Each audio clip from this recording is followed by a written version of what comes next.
얘들아 안녕. 사람은 무엇으로 사는가에 이어서 원래는 영국의 극작가 그리고 세계적인 최대의 문호인 셰익스피어의 작품 로미오와 줄리엣, 너희들 많이 영화로도 봤을 거고 이야기를 많이 들었을 거야.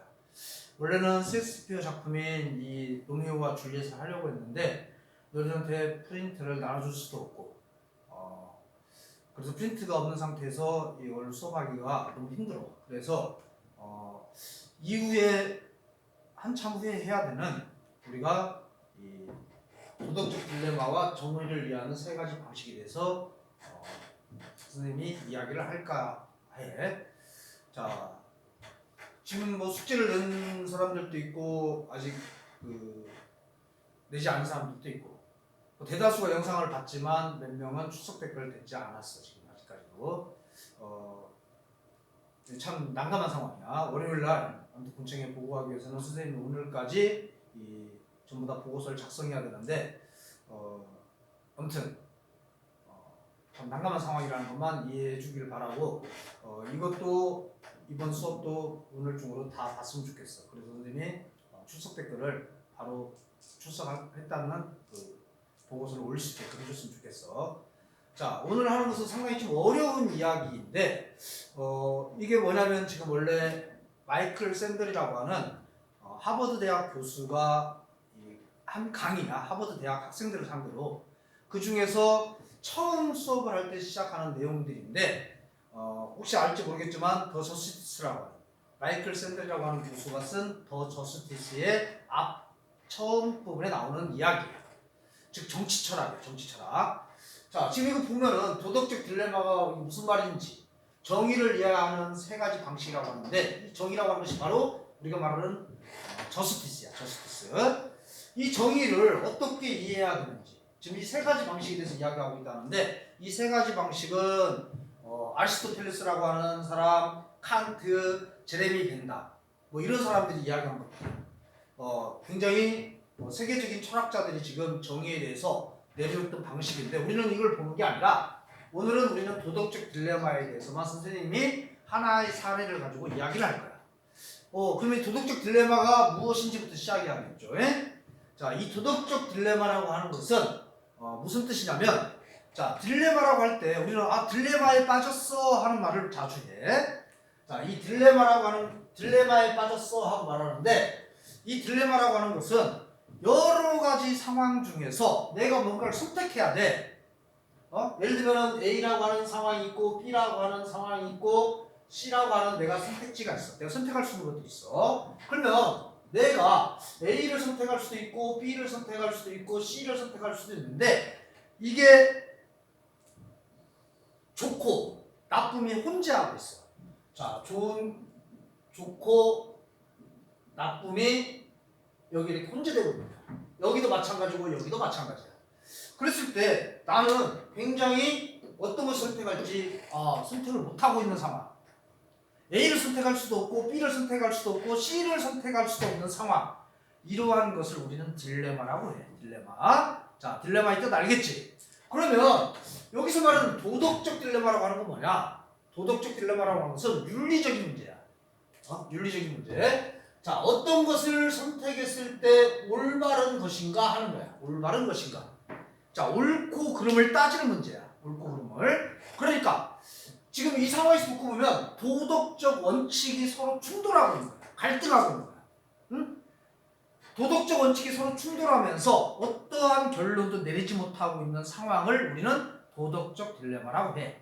그러면 아까 선생님이 이야기했던 대로 이 사례를 가지고 이야기하는 거야. 이렇게만 이야기하면 어떤 것이 이러한 상황에 처하되는지 잘 이해할 수 없어요 하고 말할 수 있으니까 우리는 어떤 하나의 사례를 가지고서 이 도덕적 딜레마를 이해해 볼 거야.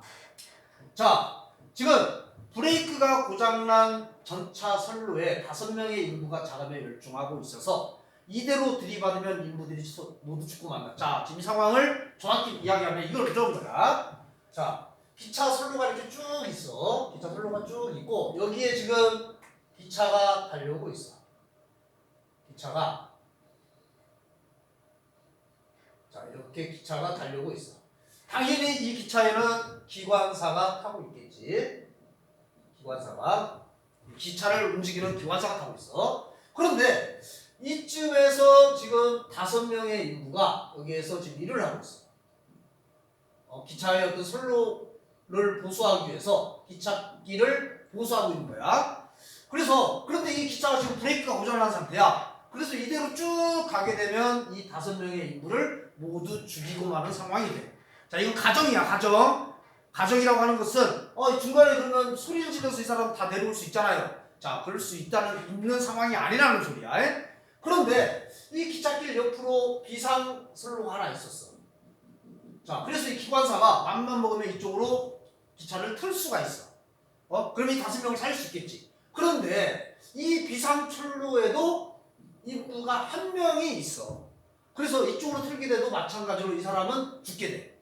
자, 그러면 만약 너희가 기관사라면, 내가 지금 기관사야. 기관사라면 어떤 선택을 하겠는가?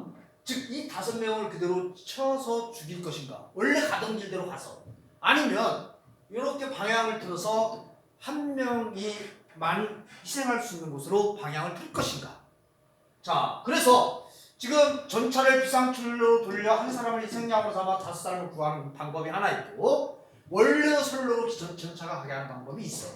자, 이것은 따로 다른 어떤 상황이 있을 수 없다고 그랬어. 그러면 내가 기관사라면 이 둘 중에 어떠한 선택을 할 수 있겠는가? 이게 바로 지금 우리가 아까 말했던 도덕적 딜레마. 도덕적 딜레마. 자, 어떤 것이 더 올바른가 하는 선택지에 지금 놓여 있는 거야.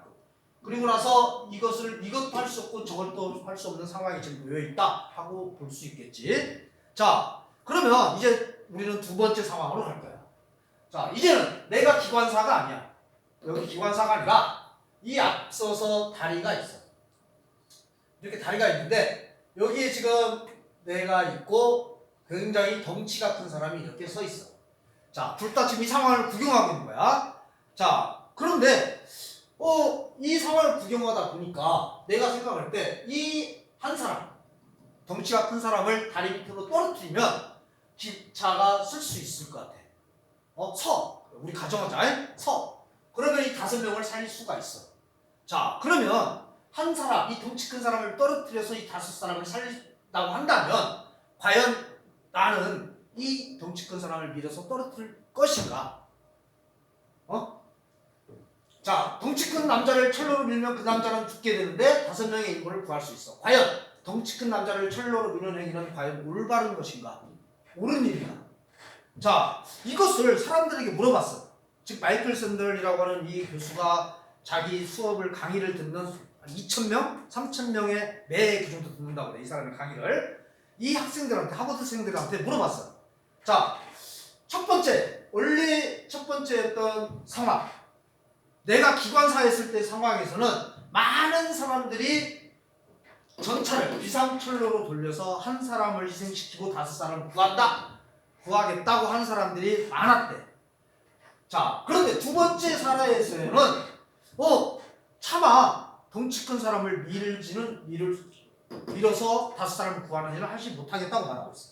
그것은 왜? 옳지 않다고 말하고 있는 거야. 지금 옳지 않다고. 자, 옳지 않다고 하는데 그런데 결국에는 똑같이 한 사람을 희생시키는 것인데 왜 이 2번째 사례에서는 그것을 하지 못한다고 할까?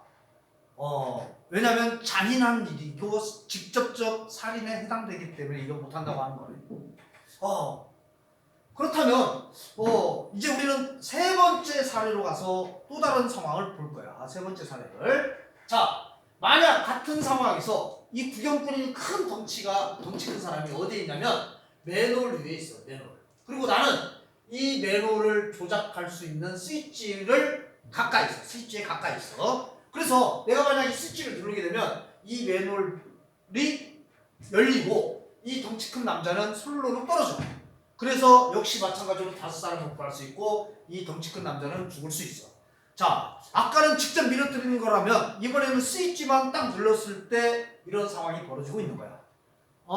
자, 그렇다면 당신은 만약 이런 상황이라면 맨홀 뚜껑 스위치를 조작할 수 있겠는가 합니다. 여기에 대해서 많은 사람들은 또 이 많은 학생들은 이 정도라면 스위치를 누를 수 있겠다 하고 말하고 있어요. 자, 뭐가 다를까?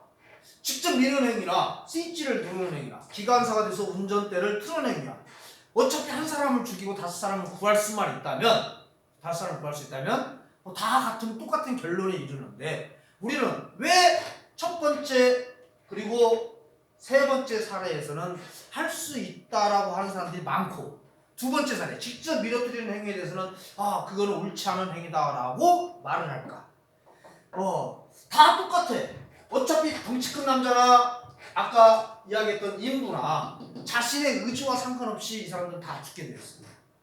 자, 이럴 때 우리는 어떤 선택을 할 것인가? 이것이 바로 아까 도덕적 딜레마라고 했어. 자, 선생님은 지금 오늘은 너희들한테 숙제를 내주지 않고 문제 제기만 한다고 했어. 문제의식만 심어주겠다 하고 말하고 있어.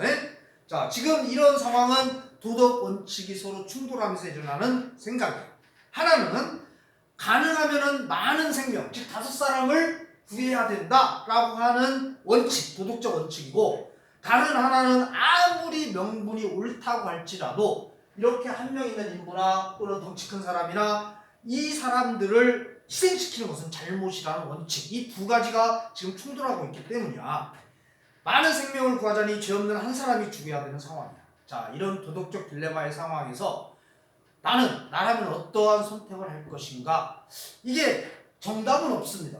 우리가 하고 있는 이런 철학적 사고 또는 이런 문제제기, 선생님 하고 있는 문제제기에서 어떤 정답을 구하려고 하는 것은 아니야. 다섯 사람을 그대로 원래 그냥 놔두면 다섯 사람이 그냥 죽을 수밖에 없기 때문에 원래대로 해야 된다. 이게 정답일 수 있어. 또 다섯 사람보다 한 사람을 희생시키는 것이 더 올바른 일이야 하고 말할 수도 있어.